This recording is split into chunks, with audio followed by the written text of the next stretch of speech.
Thomas Mitchell had been a royal guard for 15 years, but nothing could have prepared him for what he would discover on that cold October morning. The palace halls echoed with his steady footsteps as he made his routine security rounds through the West Wing. The ancient stone walls held centuries of secrets, but today, they would reveal one that could shake the very foundation of the monarchy. It started with a strange sound coming from behind the ornate tapestry near Queen Camilla's private quarters. Thomas had walked this same route thousands of times, but today something was different.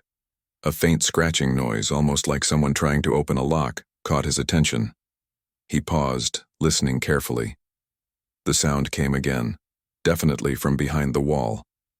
Thomas approached the massive tapestry that depicted the royal coat of arms. The fabric was heavy and expensive, hanging perfectly straight against the wall.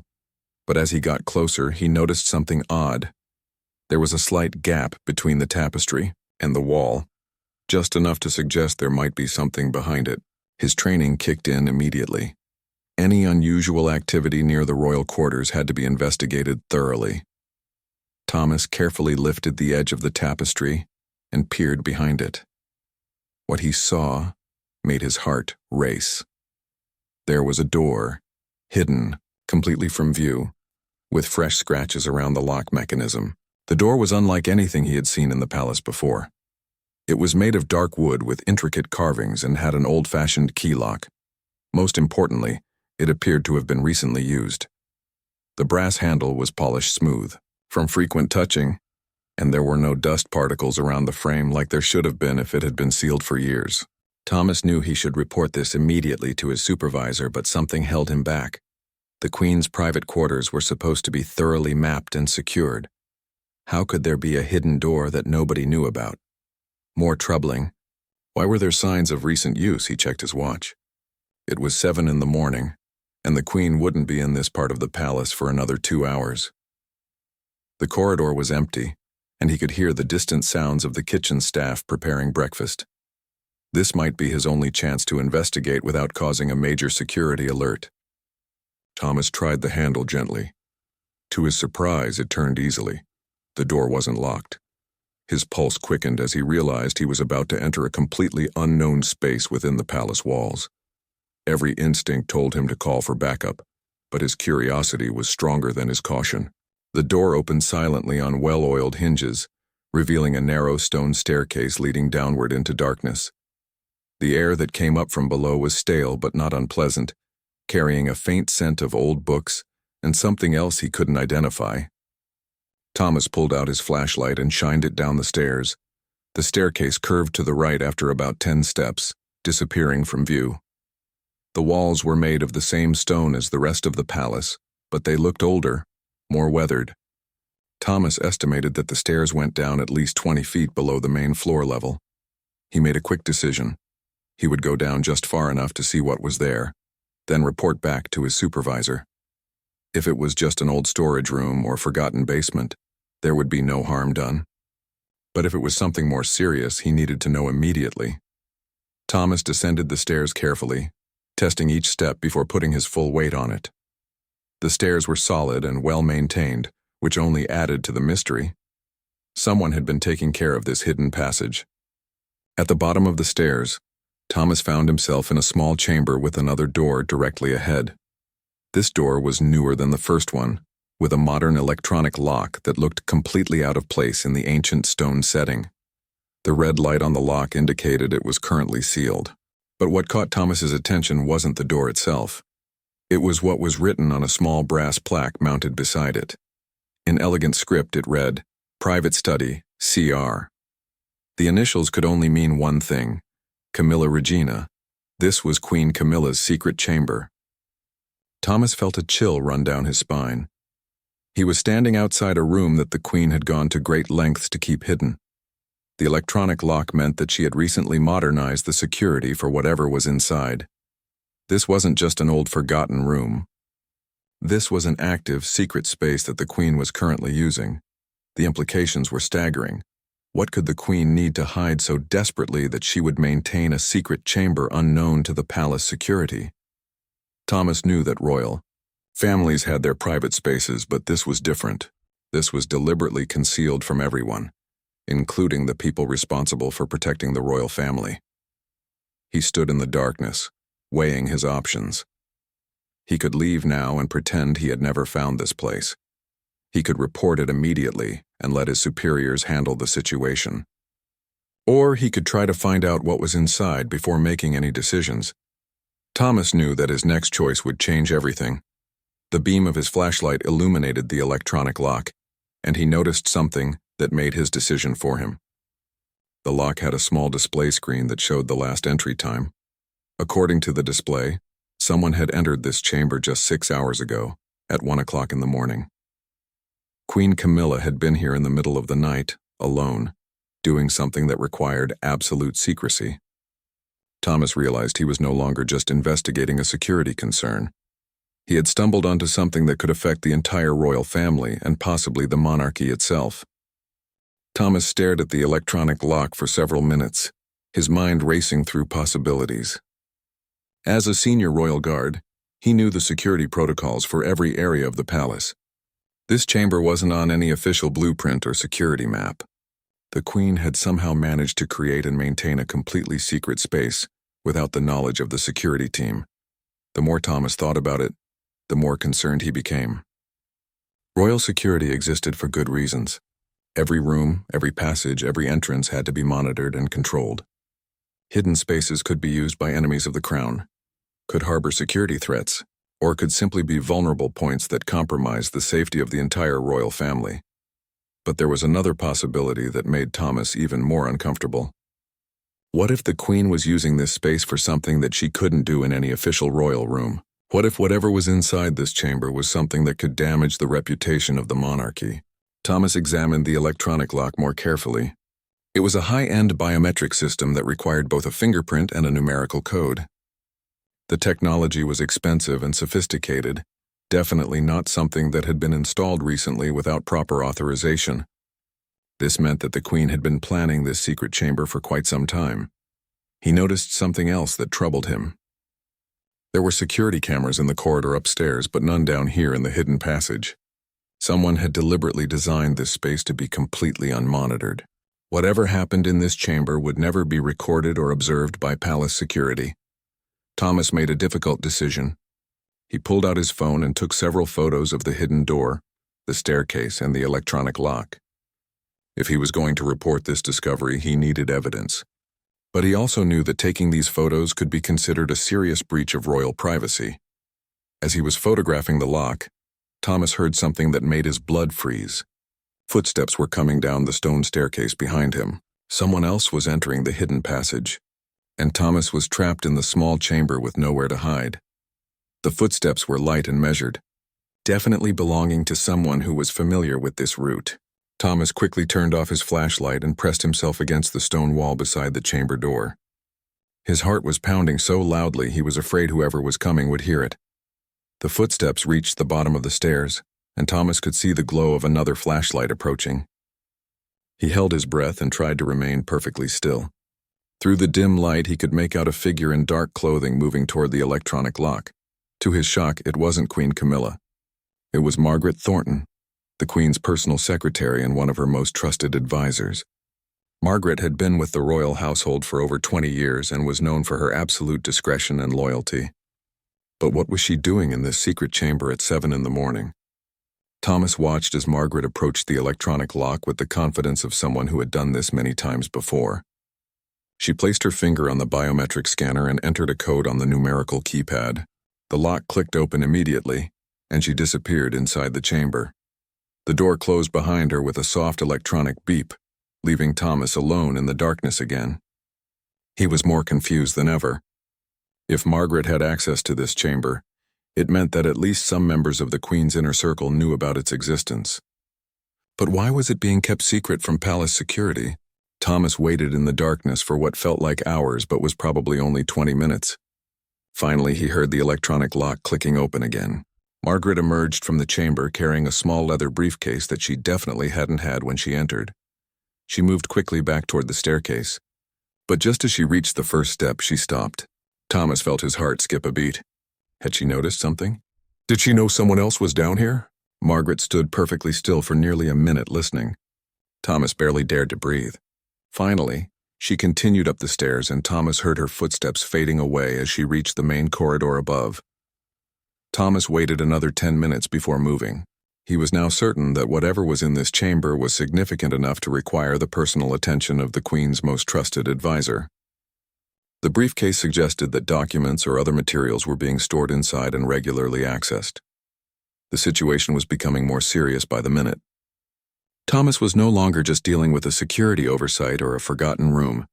This was clearly an active operation involving the Queen and her closest staff, deliberately hidden from the rest of the palace administration. He made another crucial decision. Instead of leaving immediately, Thomas decided to wait and see if anyone else would visit the chamber. If this was a regular morning routine, there might be other people involved that he needed to know about. Thomas positioned himself where he could see both the chamber door and the bottom of the staircase. He turned off his phone to avoid any accidental noise and settled in to watch. The stone floor was cold and uncomfortable, but he needed to understand the full scope of what he had discovered. About an hour later, Thomas heard footsteps again. This time they were different, heavier and more hurried. A man in palace staff uniform came down the stairs carrying what appeared to be a stack of newspapers and magazines. Thomas recognized him as David Perth, one of the junior staff members who worked in the palace communications office. David also had access to the electronic lock. He entered the chamber and emerged 15 minutes later without the newspapers but carrying a different briefcase. Like Margaret, he left quickly and quietly. Thomas was beginning to see a pattern. This chamber was being used as some kind of information hub where materials were being stored, reviewed, and exchanged. The fact that it involved the communications office suggested that it might be related to media management or public relations activities. But why would such activities need to be completely hidden from palace security? The royal family had official channels for managing their public image and handling sensitive communications. What could be so sensitive that it required this level of secrecy? As Thomas continued to watch, he realized that he was witnessing something that could potentially be very damaging to the royal family. If the Queen was conducting activities that she felt needed to be hidden from her own security team, it suggested that those activities might not be entirely proper or legal. The weight of his discovery was beginning to settle on Thomas. He had stumbled onto something that could change his life forever, regardless of what he decided to do about it. If he reported it and it turned out to be something innocent, he could be dismissed for violating royal privacy. If he didn't report it and it turned out to be something serious, he could be held responsible for failing in his security duties. But Thomas knew he couldn't walk away now. He had seen too much and the security implications were too significant to ignore. Whatever was in that chamber, he needed to find out what it was before deciding how to proceed.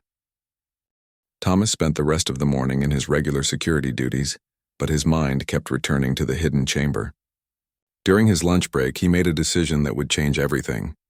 He needed to find a way to access that room and discover what was inside. The challenge was enormous. The biometric lock required both a fingerprint and a code, and Thomas had neither. But 15 years as a royal guard had taught him a few things about security systems. Every electronic lock had backup protocols in case of emergencies or technical failures. Thomas spent his afternoon researching the type of lock he had seen. Using the palace's computer system, he discovered that the model installed in the chamber had a master override code that could be activated in case the biometric scanner failed. The code would be held by the palace's head of security, but Thomas knew where those emergency codes were stored. That evening, after his official shift ended, Thomas made his way to the security office. As a senior guard, he had legitimate access to most security information, including emergency protocols. He found the file containing master override codes for all electronic systems in the palace. The file was extensive, covering everything from the main gate systems to individual room locks. It took Thomas nearly an hour to find the information he needed, but finally he located the entry for the lock model in the hidden chamber. The master override code was a 12-digit sequence that would bypass both the fingerprint scanner and the regular numerical lock. Thomas memorized the code and carefully returned the file to its proper location.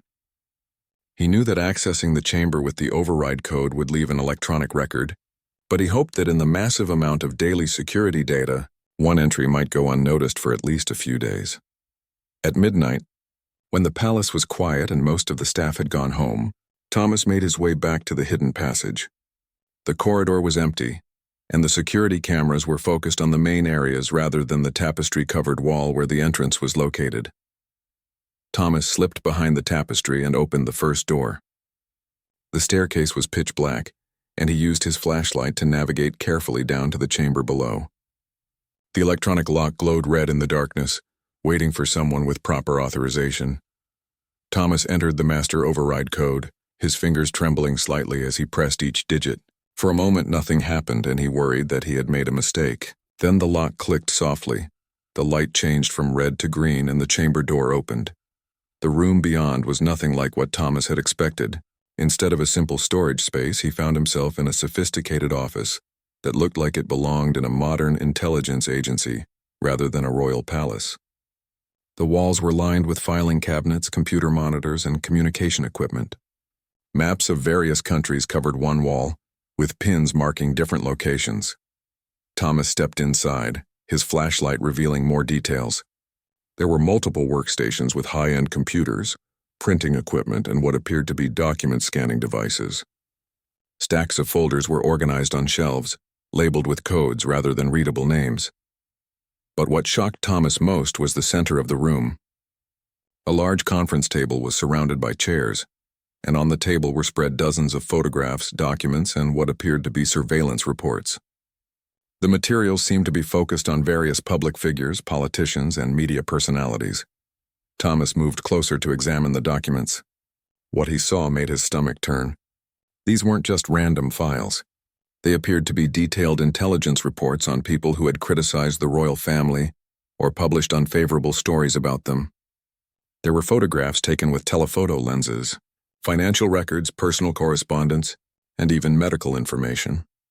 One folder was labeled with the name of a prominent journalist who had recently written several articles questioning the royal family's expenses. Inside were copies of the journalist's bank statements, photos of his family, and transcripts of private phone conversations. Another folder contained similar materials about a member of Parliament who had called for increased oversight of royal finances. Thomas realized he was looking at evidence of a comprehensive surveillance and intelligence operation being conducted by or on behalf of Queen Camilla. The scope was staggering. There were files on dozens of people, from media figures to political opponents to ordinary citizens who had somehow attracted royal attention. The implications were terrifying. If this information was accurate, it meant that the royal family was conducting illegal surveillance, invasion of privacy, and possibly blackmail operations against British citizens. The constitutional crisis that would result from such revelations could destroy the monarchy entirely. Thomas photographed several of the documents with his phone, though he knew the risk he was taking. If he was caught with this evidence, he could be charged with treason, theft of state secrets, or any number of serious crimes. But he also knew that what he was seeing was so serious that it needed to be documented. As he continued exploring the chamber, Thomas found even more disturbing materials. There were files on members of the royal family themselves, including Prince William and his children. It appeared that Queen Camilla was having her own family members monitored and investigated. One computer workstation was still logged in, apparently left active by whoever had been working there most recently. Thomas approached it carefully and discovered that it contained encrypted communications with various private investigation firms, security companies, and what appeared to be intelligence operatives. The computer showed recent email exchanges discussing surveillance operations, payment schedules, and requests for additional information on specific targets. Thomas realized that this wasn't just a collection point for gathered intelligence. This chamber was the command center for active operations that were happening right now. Thomas found evidence that the operations were extensive and well-funded. Bank records showed payments totaling millions of pounds to various private security firms and investigation companies. The money was coming from accounts that appeared to be connected to Queen Camilla's private finances, rather than official royal funds. The more Thomas discovered, the more he understood the true scope of what he had stumbled onto. This wasn't just a minor security breach or an embarrassing royal secret.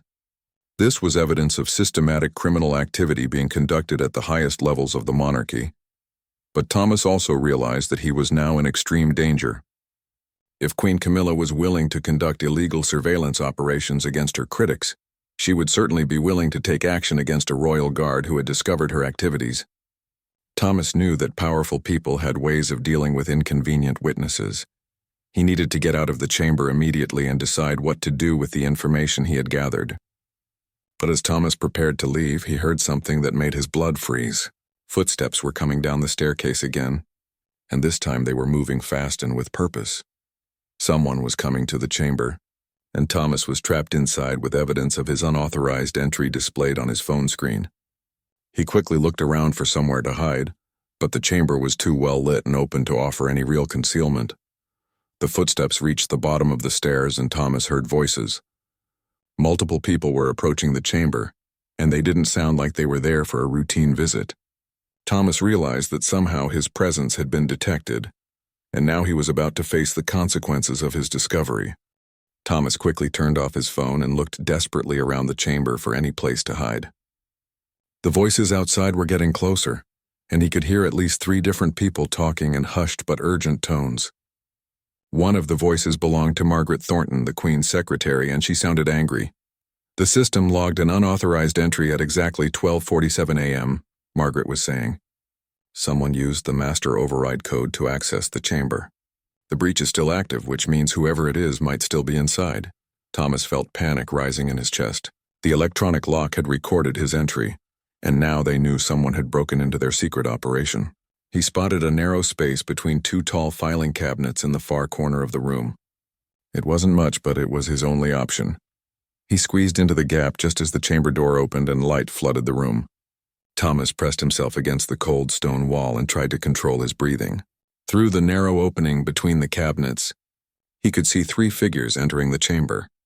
Margaret Thornton led the group, followed by David Perth from the communications office, and a third person Thomas didn't recognize. The stranger was a tall, thin man in an expensive suit who moved with the confidence of someone accustomed to authority. His presence immediately changed the atmosphere in the room. "Sweep the entire chamber," the stranger ordered in a crisp accent that suggested military or intelligence background. "Check every corner, every hiding spot. Whoever accessed this room is either still here or left evidence of what they saw." Thomas watched in terror as the 3 began systematically searching the chamber. David Perth went to the computer workstation and began checking the access logs, while Margaret examined the documents on the conference table to see if anything had been disturbed. "Nothing appears to have been moved," Margaret reported. "But that doesn't mean they didn't photograph anything. We need to assume that sensitive materials have been compromised." The stranger, who seemed to be in charge despite not being palace staff, walked slowly around the room. His eyes methodically scanned every surface, every potential hiding place. Thomas realized that this man was a professional, probably with intelligence or military training. "The access time shows they've been inside for approximately 15 minutes, David called out from the computer. "That's enough time to document everything in this room twice over." Thomas's heart sank.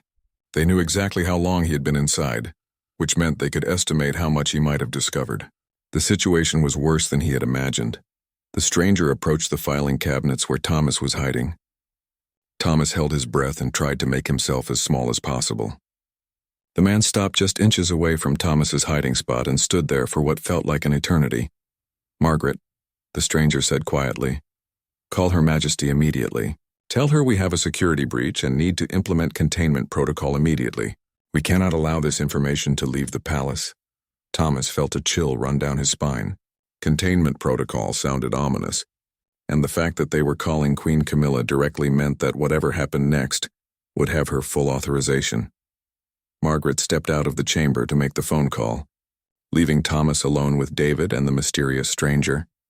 The stranger continued his methodical search, getting closer and closer to Thomas's hiding place. "Sir," David said nervously, "what if it's one of the royal guards?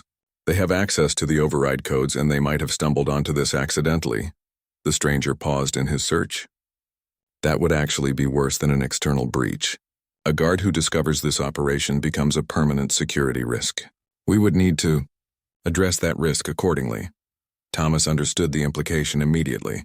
If they discovered he was responsible for the breach, his life would be in danger. These people were clearly prepared to take extreme measures to protect their secret operation. Margaret returned to the chamber, her face grim. Her Majesty is on her way. She'll be here within the hour. She's also authorized us to take whatever steps are necessary to contain this situation. Thomas realized he was running out of time. Once Queen Camilla arrived, his options would be severely limited. He needed to find a way to escape the chamber and get the evidence he had gathered to someone who could act on it. The stranger suddenly stopped his search and turned to face the others. I want the palace sealed immediately. No one enters or leaves without personal authorization from Her Majesty. Cancel all scheduled activities and dismiss any non-essential staff. What about the other royal family members? Margaret asked. Prince William and his family are scheduled to arrive tomorrow for the state dinner. Cancel it, the stranger said without hesitation. We cannot risk any additional complications while we deal with this breach. Thomas was shocked by the scope of their response. They were prepared to disrupt official royal functions and potentially create a diplomatic incident rather than risk exposure of their surveillance operation. This confirmed just how serious and far-reaching their activities were. David was frantically typing at the computer workstation. I'm reviewing all palace security footage from the past 24 hours. If we can identify who had access to the override codes, we can narrow down our list of suspects. Don't limit yourself to current staff, the stranger warned. This could be someone with previous access who has been planning this breach for some time. Thomas realized that they would eventually identify him through the security footage and access logs. He had maybe an hour before they pieced together enough evidence to confirm his involvement. He needed to act fast. As the three continued their investigation, Thomas carefully pulled out his phone and activated the recording function. If he couldn't escape immediately, at least he could document what they were saying. The conversation he was hearing was evidence of a criminal conspiracy at the highest levels of the royal family. The real question, Margaret said, is how much damage has already been done. If they photographed the surveillance files or the financial records, we could be looking at a complete exposure of the operation. That cannot be allowed to happen, the stranger replied firmly. Too many people are depending on this operation for it to be compromised now. We have invested too much and come too far to let one curious guard destroy everything. Thomas's blood ran cold. Not only were they planning to silence him, but they were also suggesting that many other people were involved in this conspiracy. The surveillance operation wasn't just Queen Camilla's personal project. It was part of something much larger and more dangerous. The stranger walked over to a locked cabinet that Thomas hadn't noticed before and entered a combination. Inside were what appeared to be weapons and other security equipment. Thomas realized that these people were prepared for violence if necessary.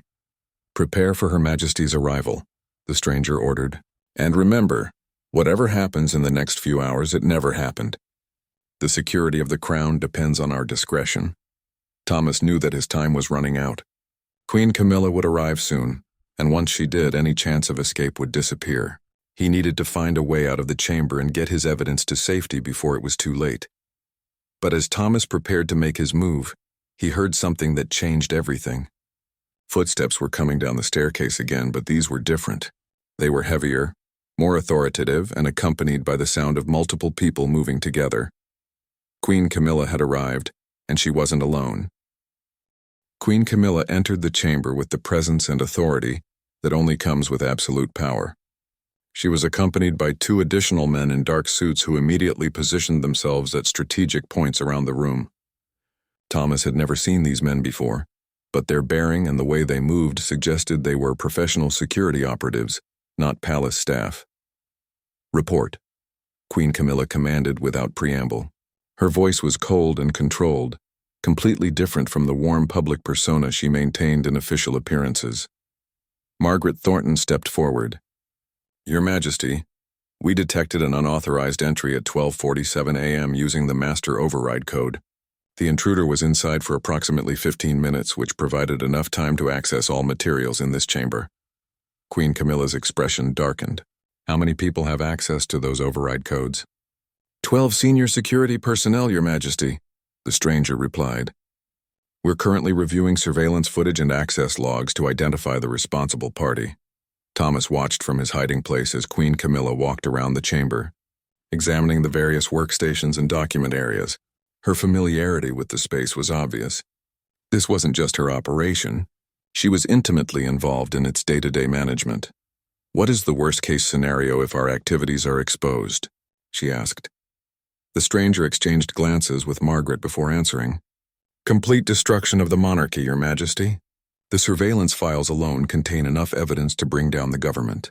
The financial records showing payments to private operatives would constitute proof of criminal conspiracy." Thomas felt his hands trembling as he held his phone, recording every word. He was witnessing the Queen of England discussing criminal activities as casually as she might discuss the weather. "And the international implications?" Queen Camilla continued. "Catastrophic," Margaret replied. "The files contain intelligence on foreign diplomats, business leaders, and government officials. Several allied nations would consider this an act of espionage against their sovereignty." Thomas was beginning to understand the true scope of what he had discovered. This wasn't just domestic surveillance. Queen Camilla's operation had international reach and was potentially violating the sovereignty of allied nations. Queen Camilla stopped her inspection and turned to face the group. "Then we have no choice. The breach must be contained completely, and the responsible party must be neutralized permanently." The casual way she spoke about neutralizing someone sent chills through Thomas's body. She was discussing murder as if it were a routine administrative decision. "Your Majesty," David Perth spoke up nervously, "what if the person responsible is a loyal palace employee who simply stumbled onto this accidentally? Perhaps we could offer them incentives to maintain their silence?" Queen Camilla's laugh was cold and humorless. "David, you still don't understand the stakes we're dealing with. This operation has taken years to build and has cost millions of pounds. It has allowed us to maintain control over public opinion, neutralize political threats, and protect the monarchy from those who would destroy it." She walked over to the conference table and picked up one of the surveillance files. "Do you think the journalist who wrote those articles about royal expenses just suddenly decided to stop investigating us? Do you think the member of parliament who was calling for oversight of royal finances just coincidentally changed his position?" Thomas felt sick as he understood what she was implying. The surveillance operation wasn't just gathering information. It was being used to threaten, blackmail, and manipulate people into compliance. "This operation has prevented at least 3 major scandals from becoming public," Queen Camilla continued. "It has influenced elections, shaped media coverage, and protected state secrets that could have damaged Britain's international relationships." One of the men in dark suits stepped forward. "Your Majesty, we've completed our preliminary security sweep. There are no obvious signs that anyone is currently in the chamber, but we recommend a more thorough search." Thomas's blood froze. A thorough search would certainly discover his hiding place. He needed to find a way to escape, but the chamber only had one exit, and it was blocked by 5 people who were prepared to commit murder to protect their secrets. Queen Camilla nodded. "Proceed with the search. But first I want to review exactly what information was accessible to whoever breached this chamber." She moved to the computer workstation and began typing rapidly.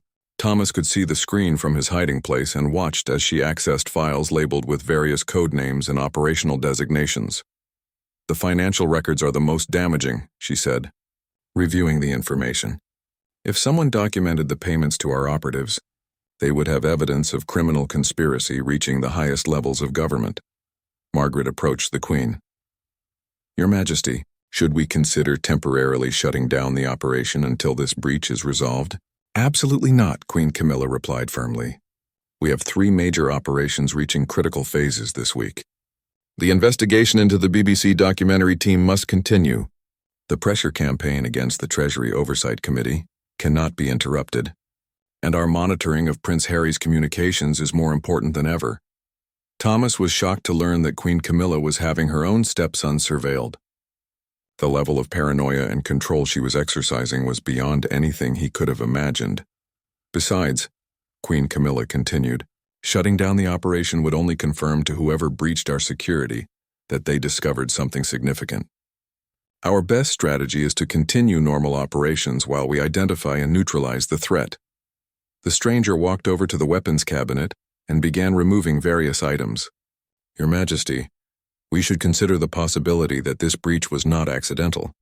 The timing is suspicious given the current political climate and the upcoming state visit.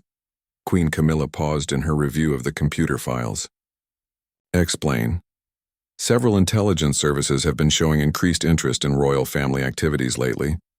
It's possible that this breach was conducted by a foreign operative or someone working for domestic political opponents. Thomas realized that they were considering possibilities far beyond a curious palace guard. If they believed this was part of a larger intelligence operation, they would respond with corresponding severity. That would actually simplify our response, Queen Camilla said coldly. If this is an enemy operation, then our actions are justified as national security measures. One of the men in dark suits approached the Queen. Ma'am, we're ready to begin the detailed search. We'll need everyone to step outside while we conduct a thorough sweep for electronic devices, hidden personnel, and potential surveillance equipment. Thomas felt panic rising in his chest. There was nowhere in the chamber where he could hide from a professional security sweep.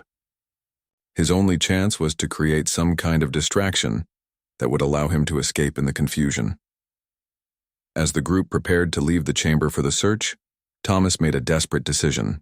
He activated the emergency alert function on his phone, which would send his location and a distress signal to the palace security system. It was a long shot, but it might bring help before these people could silence him permanently. The phone's emergency alert made a brief electronic sound before Thomas could silence it. In the quiet chamber, the sound was clearly audible. Everyone in the room froze. Queen Camilla slowly turned toward the filing cabinets where Thomas was hiding. "Search that area immediately," she commanded. Thomas knew that his time had run out. In seconds, they would discover his hiding place and his life would be over. But he had managed to record enough evidence to expose the entire operation. If only he could find a way to get that evidence to the right people. As footsteps approached his hiding place, Thomas prepared for what might be his final moments as a free man. The footsteps stopped just inches from Thomas's hiding place. He could hear his own heartbeat pounding in his ears as one of the dark-suited men slowly approached the gap between the filing cabinets. Thomas gripped his phone tightly, knowing that the evidence it contained might be the only thing that could stop this conspiracy. "Step out slowly with your hands visible," the man commanded in a calm, professional voice. Thomas realized he had no choice. He was trapped, outnumbered, and surrounded by people who had already discussed killing him. But he also knew that surrendering meant certain death. His only hope was to somehow create enough chaos to escape or at least get his evidence to safety. As Thomas began to emerge from his hiding place, his phone suddenly erupted with the sound of incoming emergency alerts. The distress signal he had activated was being answered by the palace security system. Alarm bells began ringing throughout the building, and emergency lights started flashing in the corridor above. The effect was immediate and dramatic. Queen Camilla's face went white as she realized that palace security was being alerted to a crisis in an area that wasn't supposed to exist. The carefully controlled situation was spiraling out of her control. "Shut down those alarms immediately," she shouted at Margaret.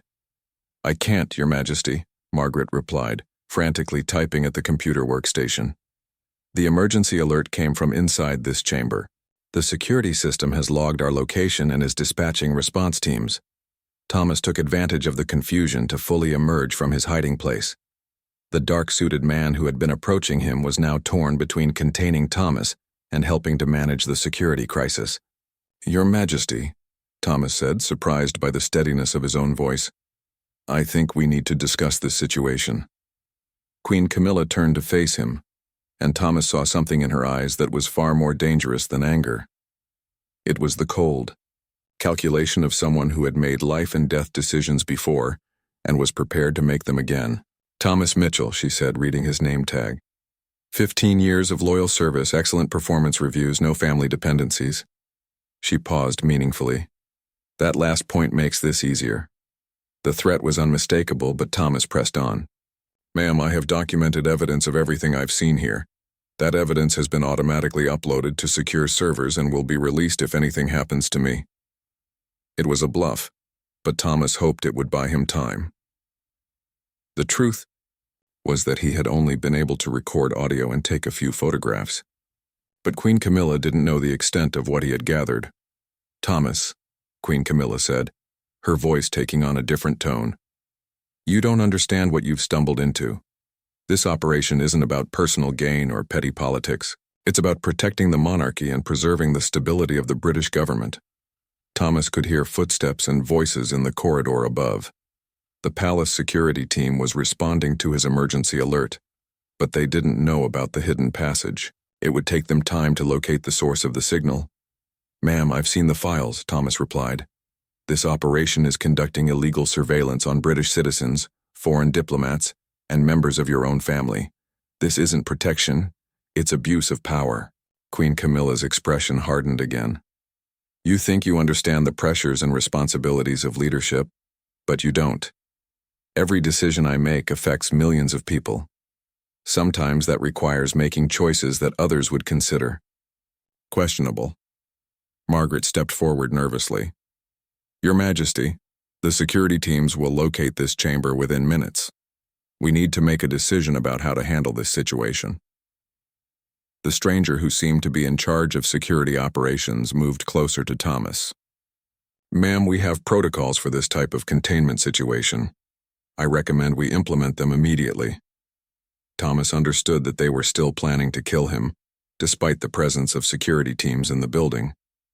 The level of confidence they displayed suggested that they had contingency plans for exactly this type of situation. "Wait," Thomas said quickly. "Before you do anything irreversible, you should know that I'm not the only one who knows about this chamber." It was another bluff, but Thomas saw uncertainty flicker across Queen Camilla's face. The possibility that the breach was larger than they had assumed was clearly a concern. "Explain," Queen Camilla demanded. Thomas thought quickly. He needed to create enough doubt to keep them from acting immediately. "Do you really think a 15-year veteran guard would investigate something like this alone? Palace security operates in teams, ma'am. We have protocols for situations exactly like this." The sound of voices in the corridor above was getting louder. Thomas could hear his colleagues calling his name and coordinating their search. His emergency alert had definitely gotten their attention. "He's lying," the stranger said.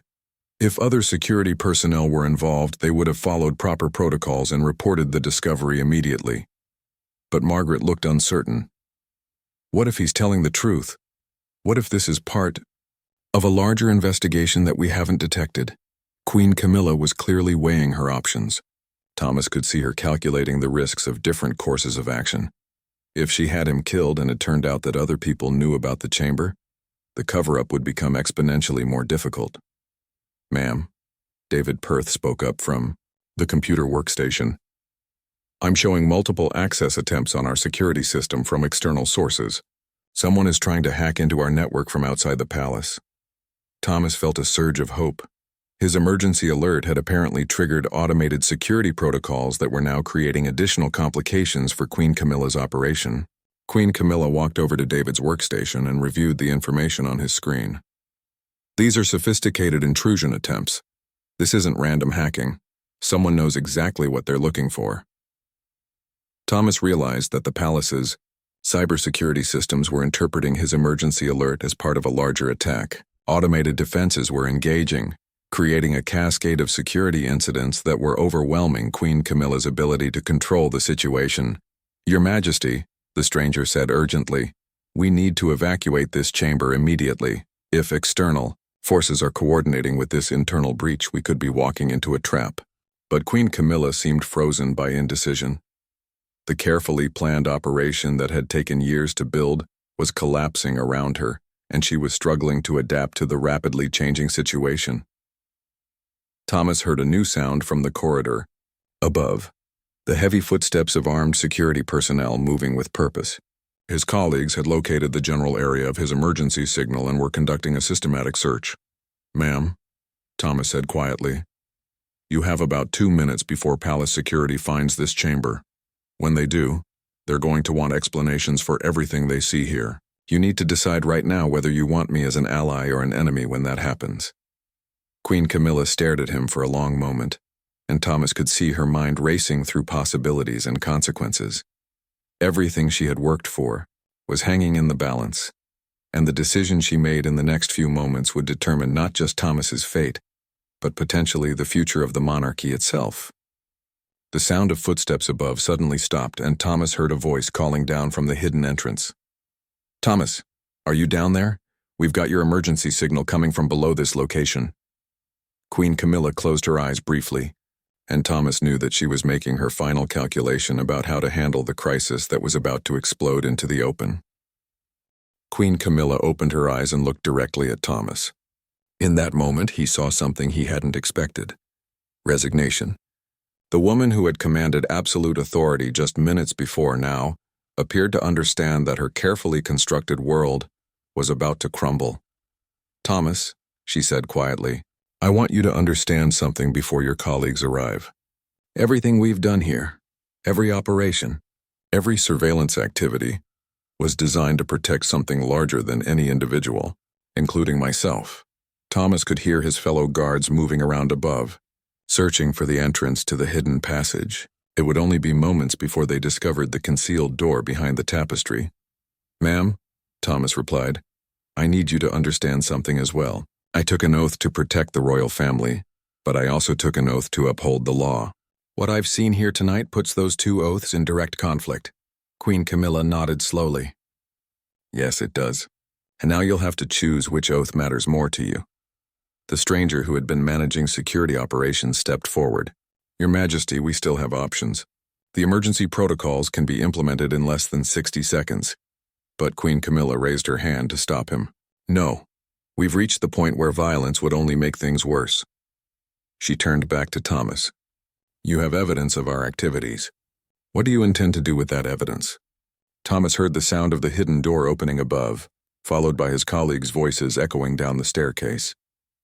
There was no more time for negotiation or threats.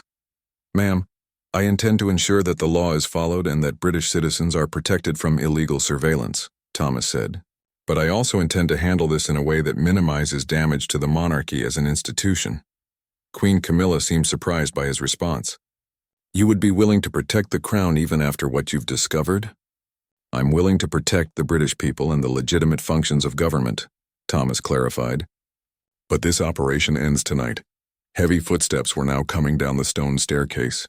Thomas could hear at least 3 of his colleagues approaching, along with what sounded like senior palace officials. The secret chamber that had hidden Queen Camilla's operation for years was about to be exposed to the full scrutiny of palace security. "Your Majesty," Margaret whispered urgently, "what do we tell them? How do we explain this chamber and all these materials?" Queen Camilla straightened her shoulders and seemed to regain some of her composure. "We tell them the truth, or at least a version of the truth that they can handle." The first palace guard appeared at the bottom of the staircase, his flashlight illuminating the sophisticated surveillance chamber. Thomas watched his colleague's face change from concern to shock to complete bewilderment as he took in the computers, filing cabinets, and surveillance equipment. "Thomas, thank God you're all right," the guard called out. "We got your emergency signal and—" "What in the world is this place?" More guards and officials descended into the chamber, including Deputy Chief of Security William Harrison, who Thomas had worked with for over a decade. Harrison's expression grew increasingly grim as he surveyed the scene. "Your Majesty," Harrison said, his voice carefully controlled, "I need to ask you to explain the nature of this facility and why it was not included in our security protocols." Queen Camilla looked around at the assembled group: Thomas, her co-conspirators, and the palace security team that had just discovered their secret operation. Thomas could see her calculating one final time how to handle the situation. "This chamber houses a special intelligence operation that was established to protect the monarchy from external threats," she said. "The operation was classified at the highest levels and conducted with appropriate government oversight." Thomas almost spoke up to contradict her, but something held him back. He wanted to see how far she would take this lie and whether the evidence he had gathered would be enough to expose the truth. Harrison frowned. "Ma'am, I'm not aware of any government authorization for intelligence operations conducted from palace facilities. Such activities would require coordination with my office." "William," Queen Camilla said, using Harrison's first name in a way that emphasized her authority over him, "there are certain security matters that operate above your clearance level. I understand your confusion, but this operation has been essential to protecting national interests. Thomas watched as several of his colleagues began examining the surveillance files and computer equipment. Their expressions showed growing alarm as they realized the scope and nature of the materials in the chamber. "Ma'am," one of the guards said, holding up a folder containing surveillance photos. "These appear to be files on British citizens who have no apparent connection to national security threats. This looks like domestic surveillance of journalists and political figures." Queen Camilla's carefully constructed explanation was already falling apart under scrutiny. The evidence was too extensive and too obviously inappropriate to be dismissed as legitimate national security activity. Harrison stepped forward, his expression grave. "Your Majesty, I'm going to need to secure this facility and conduct a full investigation. The materials here appear to document activities that may violate British law." Thomas saw Queen Camilla's last facade crumble. The woman who had spoken so confidently about neutralizing threats and protecting the monarchy now looked like what she really was. Someone who had been caught engaging in serious criminal activity. "William," she said, her voice now pleading rather than commanding, "you don't understand the pressures we face. The threats to the institution of the monarchy. Everything we've done has been necessary to preserve stability." But Harrison was already directing his team to secure the evidence and establish a proper crime scene. Thomas realized that his decision to trigger the emergency alert had not only saved his life, but had also ensured that the truth about Queen Camilla's operation would be properly investigated. "Thomas," Harrison said, "I need you to provide a full briefing on how you discovered this facility and what you observed here." Thomas looked at Queen Camilla one last time. She met his gaze with an expression that seemed to combine defeat, resentment, and perhaps a grudging respect for how he had handled the situation. "Yes, sir," Thomas replied. "I have detailed documentation of everything I witnessed, including recorded conversations and photographic evidence of the surveillance files." As the palace security team continued their work, Thomas understood that he had just participated in one of the most significant moments in modern British history. The exposure of Queen Camilla's surveillance operation would have consequences that reached far beyond the palace walls. The monarchy had survived many scandals over the centuries, but this one was different. This involved systematic criminal activity conducted at the highest levels of the royal family. Thomas had saved his own life, but he had also potentially saved British democracy from a surveillance state that was operating in complete secrecy. As he prepared to give his statement to investigators, Thomas reflected on the oath he had taken 15 years earlier. He had promised to protect and serve the royal family, but he had also promised to uphold the law and protect British citizens. Tonight he had discovered that sometimes those promises conflict with each other, but Thomas was confident that he had made the right choice. The evidence would speak for itself, and the British people would finally learn the truth about what had been done in their name and with their tax money. The hidden chamber had been exposed, and its secrets would no longer threaten the democratic principles that the monarchy was supposed to protect and represent.